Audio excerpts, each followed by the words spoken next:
আসসালামু আলাইকুম প্রিয় কৃষক ভাইরা, দেখুন জুলাই আগস্ট মাসে কিভাবে লাউ চাষ করবেন ঘেরের পারে।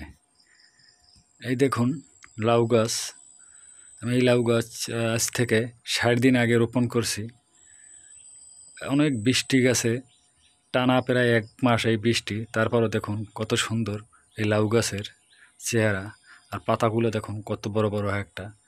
আমার লাউ গাছের কোনো সমস্যা হয় না, গোড়াও পচে নাই, বৃষ্টির কারণে কোনো ক্ষতি হয় নাই। আমার এই লাউ গাছের ক্ষতি হয় না কিসের জন্য সেটা আপনাদের বলবো। আর দেখুন এই যে ফাঁকা জায়গা, এই ফাঁকা জায়গায় আমি লাউ গাছ কুমড়া গাছ রোপণ করব। আর এই দেখুন এই লাউ গাছের চারা করছি, ওকুলে কুমড়া সব জ্বালায় নেয়, এগুলো রোপণ করবো ওই সাইডে। এই জন্য খালি রয়েছে এই ঘেরের পার। আর কিছু জায়গায় লাউ গাছ রোপণ করছি, সেটা তো দেখাইছি আপনাদের। আর এই দেখুন দেখুন এই গাছের 60 দিন বয়স হয়েছে। 60 দিনে অনেক লাউ ধরার কথা, কিন্তু 60 দিনে লাউ ধরে নেয়। প্রচুর বৃষ্টি গেছে, অনেক জালি পড়ছে, কিন্তু নষ্ট হয়ে গেছে।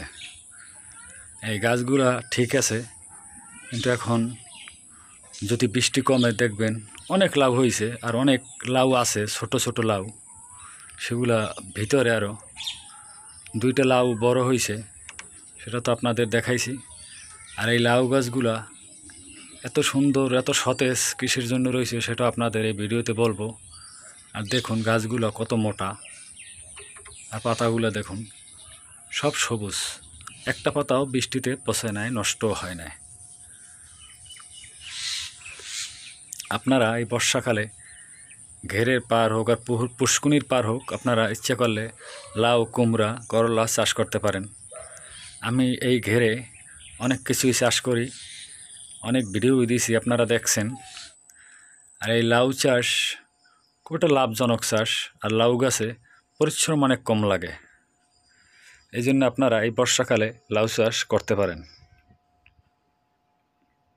আর লাউ চাষে অনেক খরচা কম, সার কীটনাশক ঔষধ খুবই কম লাগে। এই জন্যই লাউ চাষ অনেক লাভজনক।